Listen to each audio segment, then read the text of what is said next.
we want you all to hear that sometimes what you're asking for in the moment, you're not ready to let in. So what you get back is the letting in process rather than what you're asking for. So we're going to start in even a deeper place than what you've asked for, and then we'll get there, and maybe you'll meet us there, and maybe you won't. Maybe you'll meet us there, maybe you won't. You could meet us there, but maybe you won't. You might meet us there, but maybe you won't. You could, but maybe you won't. It doesn't matter if you do or you don't, because you can get there eventually. So this could be a good time, or maybe not, but it's probably a good time. It probably is. Feels like a good time, so you'll probably get there. You'll probably hear. Now you see what we're doing? We're just giving you the license to get there or not, to acknowledge that you have a desire that you might be ready for or not, because words are really cheap. A lot of people offer lip service, but we're not wanting to just give you words. We're wanting you to find resonance with who you really are. That's what you're reaching for. You're not asking for our words. You're asking for an inspiration to your resonance. Well, your resonance is about what you're doing. And so sometimes if people go too far, too fast, then it's just more words. So the universe doesn't work that way, because the universe knows where you are and what's best for you to hear. So here we'll give our best answer for what you are asking for. We're going to speak back and forth from your perspective and ours, and you'll know which we're doing. So we'll start first with you. I've been around for a while, and I have come to the realization that there is so much potential for me, potential for alignment, and therefore potential for all other things, because alignment leads to all other wonderful things. It's come to my attention that there's potential for my alignment that I'm not quite reaching my full potential. I've been practicing thoughts, I guess a lot of people do. I've been practicing thoughts that haven't really let me understand who I am, how I have purpose, how I have value. I can often love others. In fact, it's what my default setting is. I turn my attention to others often, and that gets me going, and that always feels good. But it's hard for me to let love into me. I don't know why. I've been blocking it for a long time. I don't really even understand why. Just a habit that got started. I didn't understand it. I developed patterns. Other people responded to those patterns. So I suspect that from very early age, people wanted to love me, and I just wouldn't let it in because I felt unloved. Now, isn't that just a ridiculous, vicious circle that I got going for myself? I felt unloved, so I didn't let love in, and because I didn't let love in, I felt unloved.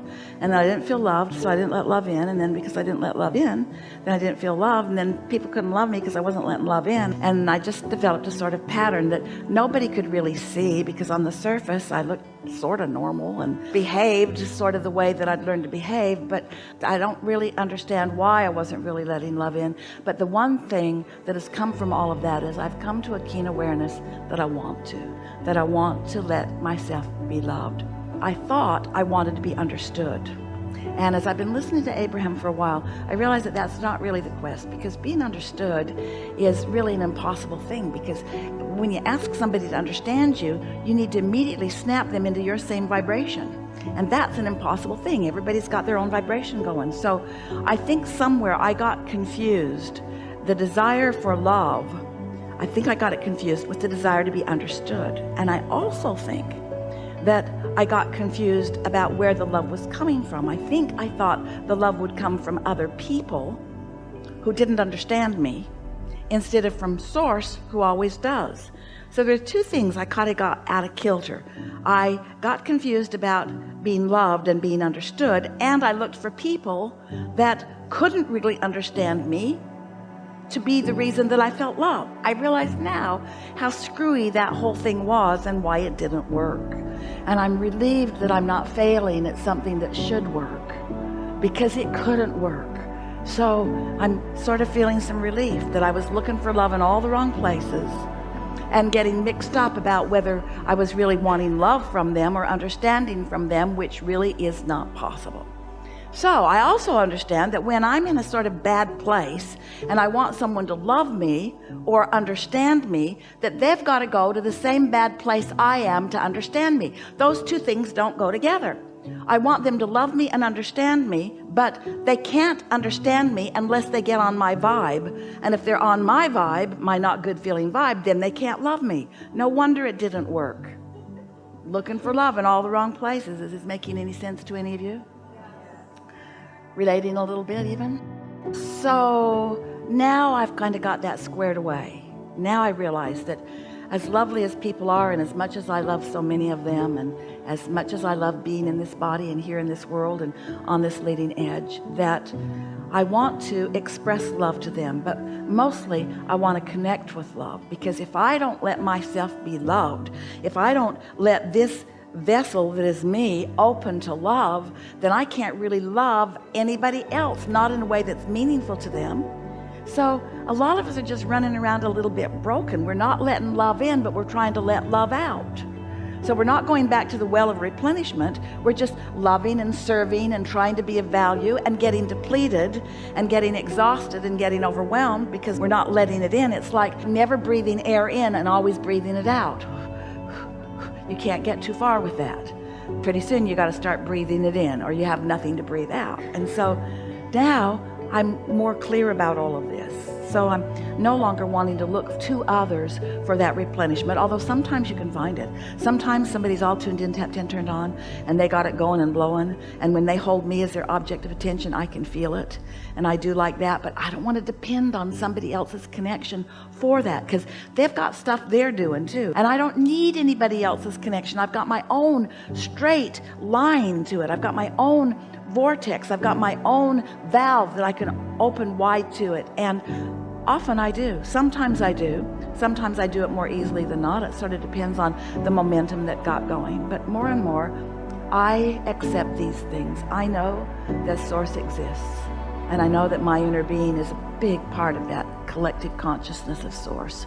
And that my inner being is in an undivided way focused upon me. And knowing everything about me and loving me anyway.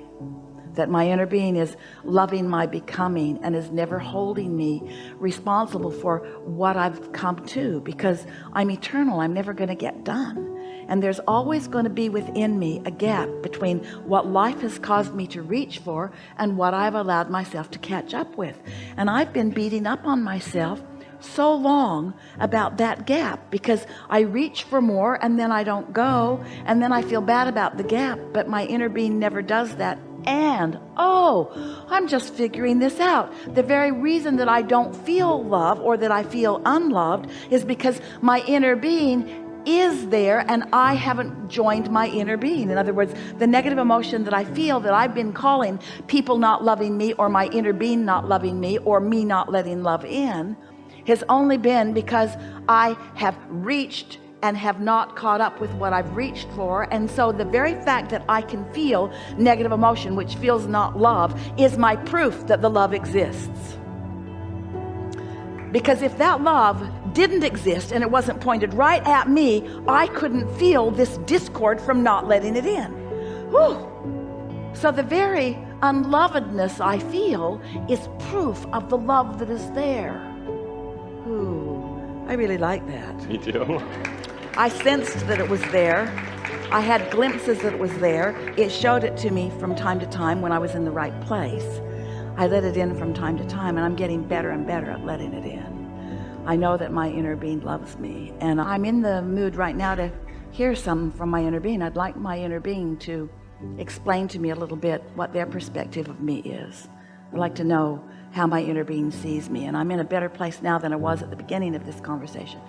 So I have a better chance of letting more of it in than I was at the beginning of this conversation. So I'll just listen for a minute and I'll hear what my inner being has to say about me. We feel so much love and appreciation for your willingness to be in this body.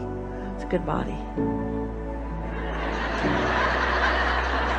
We have so much appreciation for you to be willing to play your role in our co-creation, because you've got the hard part.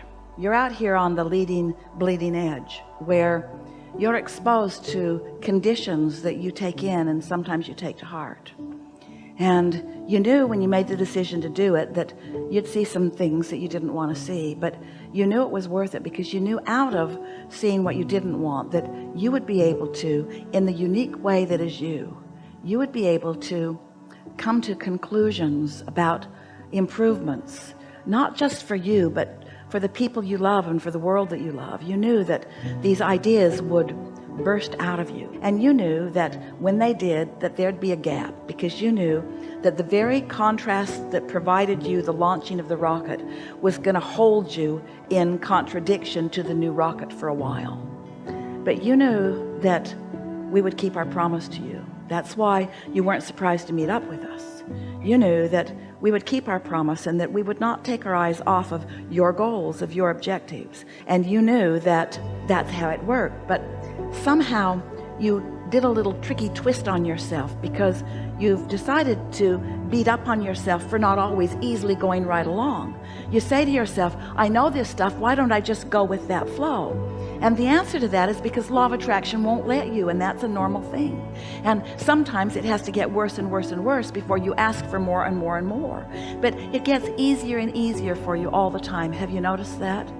We are taking so much delight in how much you do catch on to right away, and how much resistance you're leaving aside, and how much resistance that was one time active in you, a lot, that is no longer active or rarely active within you.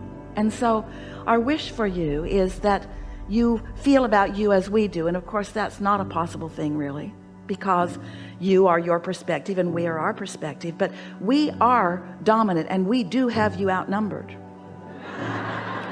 We really do know who you are, and at moments when you are in lesser resistance, you get more and more sweeping feelings of who you are. So that feeling of resonance that we were talking about, you're feeling more of the time, and when it comes, you know it. And now what we're really hearing from you is not that you don't know, and not that you aren't often in complete alignment with it, but that the sublime of the alignment is so sublime that you can't bear it when you're not. Well, you've just got to suck it up. You've just got to accept that it's going to be that way, that it can't feel good when you're not in alignment, and it always feels good when you do, and both are part of the bargain that you struck when you decided to come. So it's time for you to stop beating up on yourself for every little bit of negative emotion. Esther saw coffee spilled all over all of them, and she said, I did that. And there was something about the universe humorously delivering to her something that was a vibrational match to how she was feeling, that made her feel extra, extra loved. Isn't it nice that law of attraction responds to you truly, honestly?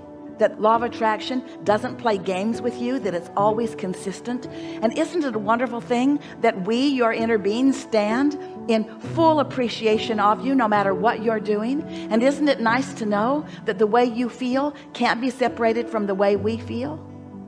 Aren't you glad to know that you have all of these options? And aren't you glad to be in an environment of such freedom, where you're free to think whatever thoughts you choose to think, and that the thoughts that you think are always in relationship to the thoughts that your inner being is thinking? Can you imagine a more perfect guidance system than that? Don't you feel blessed that every step that you take, you have someone else walking with you and loving you and knowing you and not doing it for you?